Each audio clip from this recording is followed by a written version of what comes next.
Attention Outlook.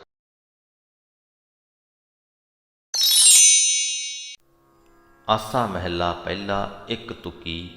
ਗੁਰ ਸੇਵੇ ਸੋ ਠਾਕੁਰ ਜਾਣੈ, ਦੁਖ ਮਿਟੈ ਸੱਚ ਸ਼ਬਦ ਪਛਾਨੈ। ਜਿਹੜਾ ਮਨੁੱਖ ਗੁਰੂ ਦੇ ਦੱਸੇ ਅਨੁਸਾਰ ਪ੍ਰਮਾਤਮਾ ਦਾ ਸਿਮਰਨ ਕਰਦਾ ਹੈ, ਗੁਰੂ ਦੀ ਦੱਸੀ ਹੋਈ ਸੇਵਾ ਕਰਦਾ ਹੈ, ਗੁਰ ਸੇਵੇ ਸੋ ਠਾਕੁਰ ਜਾਣੈ, ਉਹ ਪ੍ਰਮਾਤਮਾ ਨੂੰ ਹਰ ਥਾਂ ਵਿਆਪਕ ਜਾਣ ਲੈਂਦਾ ਹੈ। ਇੱਥੇ ਜਾਣ ਲੈਂਦਾ ਹੈ, ਇਹਦੇ 'ਤੇ ਅਸੀਂ ਜ਼ੋਰ ਇਸ ਕਰਕੇ ਦਿੱਤਾ ਹੈ ਕਿਉਂਕਿ ਜੋ ਅਗਲੀ ਪੰਕਤੀ ਹੈ, ਦੁਖ ਮਿਟੈ ਸੱਚ ਸ਼ਬਦ ਪਛਾਨੈ।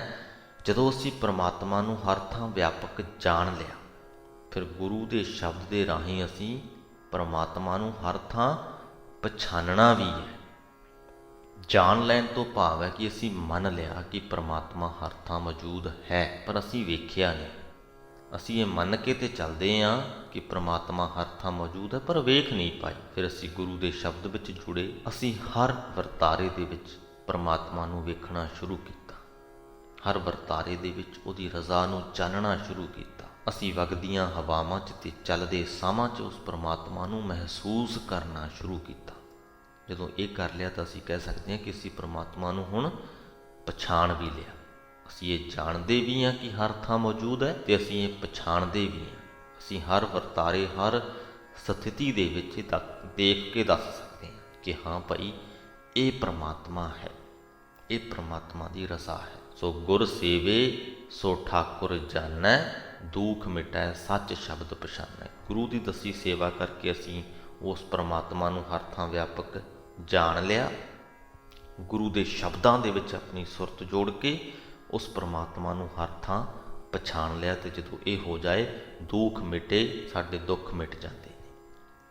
ਉਹ ਦੁੱਖ ਜਿਹੜੇ ਮੋਹ ਦੇ ਬੰਧਨਾਂ 'ਚੋਂ ਉਤਪੰਨ ਹੁੰਦੇ ਆ, ਉਹ ਸਾਡੇ ਮਿਟ ਜਾਂਦੇ ਆ। ਰਾਮ ਜਪੋ ਮੇਰੀ ਸਖੀ ਸਖੈਨੀ, ਸਤਿਗੁਰ ਸੇਵ ਦੇਖੋ ਪ੍ਰਭ ਨੈਣੀ। ਰਹਾਓ ਹੇ ਮੇਰੀ ਸਹੇਲੀਓ, ਹੇ ਮੇਰੇ ਸਤ ਸੰਗੀਓ, ਪ੍ਰਮਾਤਮਾ ਦਾ ਨਾਮ ਜਪੋ। ਗੁਰੂ ਦੀ ਦੱਸੀ ਹੋਈ ਇਹ ਸੇਵਾ ਕਰਕੇ, ਭਾਵ ਕਿ ਗੁਰੂ ਦੀ ਸਿੱਖਿਆ ਅਨੁਸਾਰ ਪ੍ਰਭੂ ਦਾ ਭਜਨ ਕਰਕੇ ਤੁਸੀਂ ਹਰ ਥਾਂ ਪ੍ਰਮਾਤਮਾ ਦਾ ਦਰਸ਼ਨ ਕਰੋਗੇ। ਜਦੋਂ ਅਸੀਂ ਗੁਰੂ ਦੀ ਦੱਸੀ ਹੋਈ ਸੇਵਾ ਦੀ ਗੱਲ ਕਰਦੇ ਹਾਂ, ਗੁਰਬਾਣੀ ਦੇ ਵਿੱਚ ਗੁਰੂ ਸਾਹਿਬ ਸਾਨੂੰ ਇੱਕ ਹੀ ਸੇਵਾ ਕਰਨ ਨੂੰ ਕਹਿੰਦੇ ਨੇ, ਅਤੇ ਉਹ ਹੈ ਪ੍ਰਮਾਤਮਾ ਦੀ ਭਗਤੀ, ਪ੍ਰਮਾਤਮਾ ਦਾ ਨਾਮ ਜਪਣਾ। ਨਾਮ ਜਪ ਕੇ ਸਾਡੇ ਜਿਹੜੇ ਦੁੱਖ ਦੂਰ ਹੋਣੇ ਨੇ, ਹੁਣ ਉਹਨਾਂ ਦੀ ਗੱਲ ਆਉਂਦੀ ਹੈ। ਬੰਧਨ ਮਾਤ ਪਿਤਾ ਸੰਸਾਰ, ਬੰਧਨ ਸੁਤ ਕੰਨਿਆ ਅਰਨਾਰ। ਜੇ ਅਸੀਂ ਪ੍ਰਮਾਤਮਾ ਦਾ ਸਿਮਰਨ ਨਹੀਂ ਕਰਦੇ ਤਾਂ ਇਸ ਸੰਸਾਰ ਦੇ ਵਿੱਚ ਮਾਤ ਪਿਤਾ ਜਾਣੀ ਕਿ ਸਾਡੇ ਮਾਤਾ, ਸਾਡੇ ਪਿਤਾ, ਸੁਤ ਜਾਣੀ ਪੁੱਤਰ, ਕੰਨਿਆ ਜਾਣੀ ਧੀ, ਨਾਰ ਜਾਣੀ ਵਹੁਟੀ। ਜਦੋਂ ਅਸੀਂ ਪ੍ਰਮਾਤਮਾ ਦਾ ਸਿਮਰਨ ਨਹੀਂ ਕਰਦੇ ਤੇ ਆਪਣੇ ਪਰਿਵਾਰ ਦੇ ਇਹਨਾਂ ਮੈਂਬਰਾਂ ਦੇ, ਇਹਨਾਂ ਸਦੱਸਿਆਂ ਦੇ ਮੋਹ ਦੇ ਬੰਧਨਾਂ 'ਚ ਅਸੀਂ ਵੱਜੇ ਰਹਿੰਦੇ ਹਾਂ। ਮੋਹ ਦੇ ਬੰਧਨਾਂ 'ਚ ਵੱਜਣ ਤੋਂ ਭਾਵ ਕਿ ਇਹਨਾਂ ਨੂੰ ਕੁਝ ਵੀ ਹੁੰਦਾ ਹੈ, ਅਸੀਂ ਵਿਚਲਿਤ ਹੋ ਜਾਂਦੇ ਹਾਂ। ਸਾਡੀ ਜੋ ਆਤਮਿਕ ਅਡੋਲਤਾ ਹੈ, ਜੋ ਮਨ ਦੀ ਸਥਿਰਤਾ ਹੈ, ਉਹ ਹਿੱਲ ਜਾਂਦੀ ਹੈ। ਅਤੇ ਸਾਡਾ ਟੀਚਾ ਕੀ ਹੋਣਾ ਚਾਹੀਦਾ ਕਿ ਉਹ ਨਾ ਹਿੱਲੇ, ਕੁਝ ਵੀ ਹੁੰਦਾ ਰਹੇ, ਉਹ ਨਾ ਹਿੱਲੇ, ਮਾਨਸਿਕ ਸਥਿਰਤਾ ਨਾ ਹਿੱਲੇ। ਇਹਦੇ ਬਾਵਜੂਦ ਵੀ ਅਸੀਂ ਆਪਣੇ ਪਰਿਵਾਰ ਦੇ ਜੋ ਮੈਂਬਰ ਹਨ, ਉਹਨਾਂ ਨੂੰ ਪਿਆਰ ਕਰਦੇ ਰਹੀਏ, ਉਹਨਾਂ ਦੇ ਨਾਲ ਸਤਿਕਾਰ ਸਹਿਤ ਵਿਚਰਦੇ ਰਹੀਏ। ਜਿੱਥੇ ਜਿਹਦੀ ਕੋਈ ਸਹਾਇਤਾ ਕਰ ਸਕਦੇ ਹਾਂ, ਉਹ ਕਰਦੇ ਰਹੀਏ, ਬਸ ਮੋਹ ਨਾ ਹੋਵੇ। ਅਤੇ ਸਿਰਫ ਪਰਿਵਾਰ ਨਾਲ ਹੀ ਨਹੀਂ, ਬੰਧਨ ਕਰਮ ਧਰਮ ਹਉ ਕੀਆ, ਬੰਧਨ ਪੁੱਤ ਕਲੱਤ ਮਨ ਬੀਆ। ਜੇ ਪ੍ਰਮਾਤਮਾ ਦੇ ਸਿਮਰਨ ਦੇ ਵਿੱਚ ਸਾਡੀ ਸੁਰਤ ਨਾ ਜੁੜੀ ਹੋਵੇ ਤਾਂ ਧਾਰਮਿਕ ਰਸਮਾਂ ਜਿਹੜੀਆਂ ਨੇ ਉਹ ਵੀ ਬੰਧਨ ਬਣ ਜਾਂਦੀਆਂ ਨੇ। ਧਾਰਮਿਕ ਰਸਮਾਂ ਕਰਕੇ ਮਨੁੱਖ ਮਾਣ ਕਰਦਾ ਕਿ ਮੈਂ ਕੀਤਾ, ਮੈਂ ਕੀਤਾ। ਜੇਕਰ ਸਾਡੇ ਮਨ ਵਿੱਚ ਪ੍ਰਮਾਤਮਾ ਤੋਂ ਬਿਨਾਂ ਦੂਜਾ ਪ੍ਰੇਮ ਹੋਵੇ ਤਾਂ ਪੁੱਤਰ ਤੇ ਵਹੁਟੀ ਦਾ ਜੋ ਰਿਸ਼ਤਾ ਹੈ ਉਹ ਵੀ ਬੰਧਨਾਂ ਦਾ ਮੂਲ ਬਣ ਜਾਂਦਾ ਹੈ। ਬੰਧਨ ਪੁੱਤ ਕਲੱਤ ਮਨ ਬੀਆ। ਬੰਧਨ ਕਿਰਖੀ ਕਰੈ ਕਿਰਸਾਨ, ਹਉਮੈ ਡੰਨ ਸਹੈ ਰਾਜਾ ਮੰਗੈ ਦਾਨ। ਕਿਸਾਨ ਆਪਣੀ ਜ਼ਿੰਦਗੀ ਨੂੰ ਚਲਾਉਣ ਦੇ ਲਈ ਖੇਤੀਬਾੜੀ ਕਰਦੇ ਨੇ, ਕਰਨੀ ਵੀ ਚਾਹੀਦੀ ਹੈ, ਉਹਨਾਂ ਦਾ ਕਿੱਤਾ ਹੈ। ਪਰ ਜੇ ਮਨ ਵਿੱਚ ਪ੍ਰਮਾਤਮਾ ਦਾ ਸਿਮਰਨ ਨਾ ਹੋਵੇ ਤੇ ਇਹ ਖੇਤੀਬਾੜੀ ਵੀ ਬੰਧਨ ਬਣ ਜਾਂਦੀ ਹੈ। ਦੂਜੇ ਪਾਸੇ ਰਾਜਾ ਹੈ ਜੋ ਆਪਣੀ ਪ੍ਰਜਾ ਤੋਂ ਮਾਮਲਾ ਵਸੂਲਦਾ ਹੈ, ਟੈਕਸ ਲੈਂਦਾ ਹੈ, ਤੇ ਜੇ ਉਹਦੇ ਮਨ ਵਿੱਚ ਪਰਮਾਤਮਾ ਦਾ ਸਿਮਰਨ ਨਾ ਹੋਵੇ ਤਾਂ ਉਹ ਹਉਮੈ ਦੀ ਸਜ਼ਾ ਭੁਗਤਦਾ ਹੈ, ਕਿਉਂਕਿ ਰਾਜਾ ਪ੍ਰਜਾ ਨੂੰ ਤੇ ਕੁਝ ਸਮਝਦਾ ਨਹੀਂ।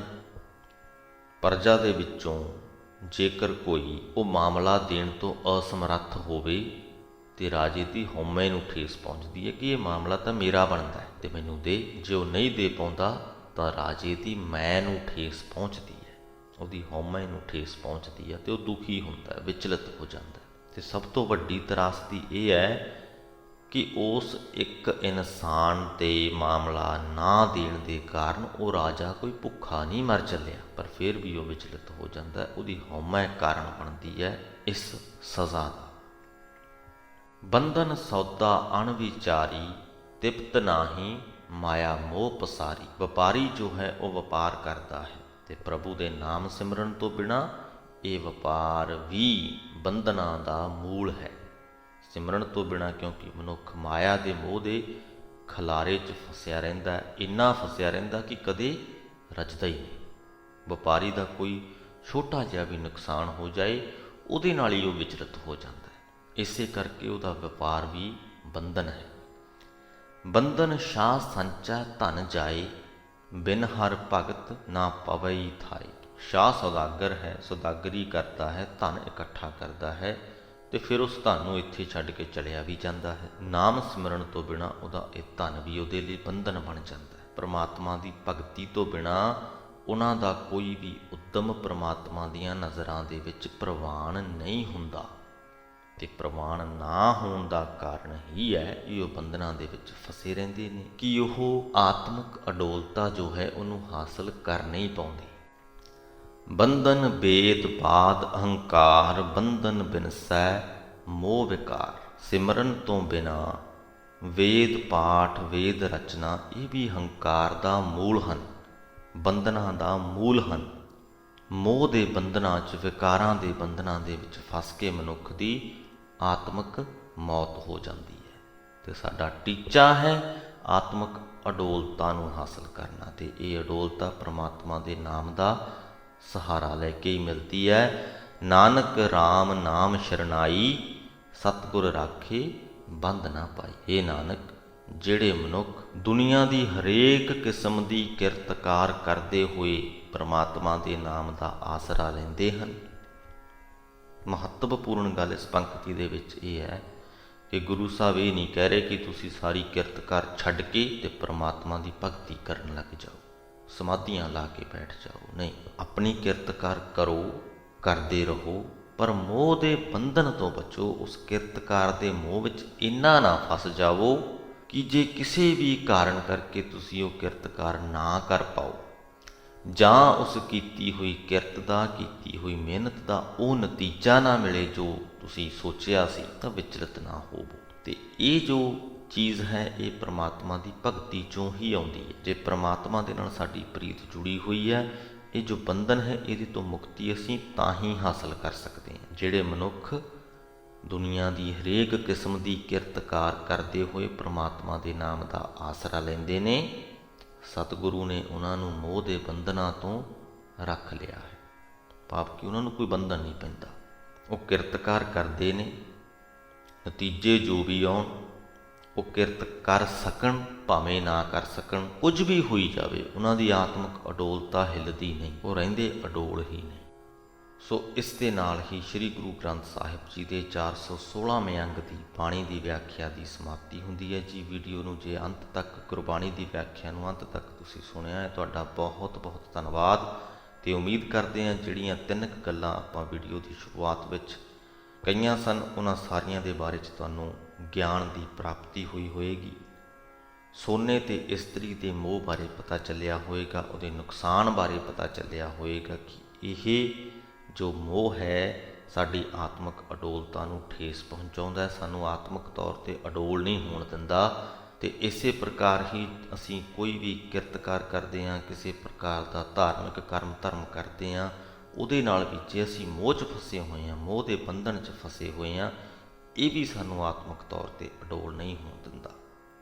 ਤੇ ਇਹਨਾਂ ਦੋਹਾਂ ਤੋਂ ਹੀ ਬਚਣ ਦਾ ਰਸਤਾ ਇੱਕ ਹੈ ਕਿ ਪ੍ਰਮਾਤਮਾ ਦੇ ਨਾਮ ਦੇ ਵਿੱਚ ਆਪਣੀ ਸੁਰਤ ਨੂੰ ਜੋੜੀਏ, ਗੁਰੂ ਦੇ ਲੜ ਲੱਗੇ ਰਹੀਏ।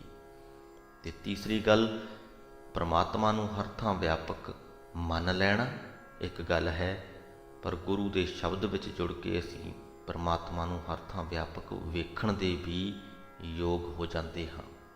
ਤੇ ਉਹ ਚੀਜ਼ ਜਿਹੜੀ ਸਭਨਾਂ ਦੇ ਵਿੱਚ ਸਾਂਝੀ ਹੈ, ਜੋ ਅਸੀਂ ਸ਼ੁਰੂ 'ਚ ਗੱਲ ਕੀਤੀ ਸੀ, ਉਹ ਹੈ ਇਹ ਬੰਧਨ। ਗੁਰੂ ਸਾਹਿਬ ਨੇ ਵੱਖ-ਵੱਖ ਤਰ੍ਹਾਂ ਦੇ ਕੰਮਕਾਰ ਕਰਨ ਵਾਲੇ ਲੋਕਾਂ ਦਾ ਜ਼ਿਕਰ ਕੀਤਾ, ਧਾਰਮਿਕ ਧਰਮ ਕਰਨ ਵਾਲੇ ਲੋਕਾਂ ਦਾ ਵੀ ਜ਼ਿਕਰ ਕੀਤਾ, ਤੇ ਆਪਣੇ ਆਪ ਨੂੰ ਵੇਦਾਂ ਦਾ ਗਿਆਨ ਰੱਖਣ ਵਾਲੇ ਲੋਕਾਂ ਦਾ ਵੀ ਜ਼ਿਕਰ ਕੀਤਾ। ਤੇ ਇਹਨਾਂ ਸਾਰਿਆਂ ਦੇ ਵਿੱਚ ਸਾਂਝੀ ਇੱਕੋ ਹੀ ਚੀਜ਼, ਮੋਹ ਦੇ ਬੰਧਨ। ਤੇ ਇਹਨਾਂ ਬੰਧਨਾਂ ਤੋਂ ਮੁਕਤੀ ਦਾ, ਛੁਟਕਾਰਾ ਪਾਉਣ ਦਾ ਇੱਕੋ ਹੀ ਰਸਤਾ ਪ੍ਰਮਾਤਮਾ ਦਾ ਨਾਮ ਸਿਮਰਨ। ਸੋ ਜੇਕਰ ਅੱਜ ਦੀ ਵੀਡੀਓ ਦੇ ਵਿੱਚੋਂ ਤੁਸੀਂ ਕੋਈ ਗਿਆਨ ਹਾਸਲ ਕੀਤਾ, ਕੁਝ ਸਿੱਖੇ, ਤੇ ਇਹਨੂੰ ਅੱਗੇ ਲੋਕਾਂ ਦੇ ਤੱਕ ਜ਼ਰੂਰ ਪਹੁੰਚਾਇਓ, ਤਾਂ ਕਿ ਗੁਰੂ ਸਾਹਿਬ ਦਾ ਇਹ ਸੰਦੇਸ਼ ਸਭਨਾਂ ਤੱਕ ਪਹੁੰਚ ਸਕੇ ਤੇ ਉਹ ਵੀ ਆਪਣੇ ਜੀਵਨ ਨੂੰ ਸੁਖਾਲਾ ਕਰ ਸਕਣ। ਇੱਥੇ ਹੀ ਫਤਿਹ ਕਬੂਲ ਕਰੋ। ਵਾਹਿਗੁਰੂ ਜੀ ਕਾ ਖਾਲਸਾ, ਵਾਹਿਗੁਰੂ ਜੀ ਕੀ ਫਤਿਹ।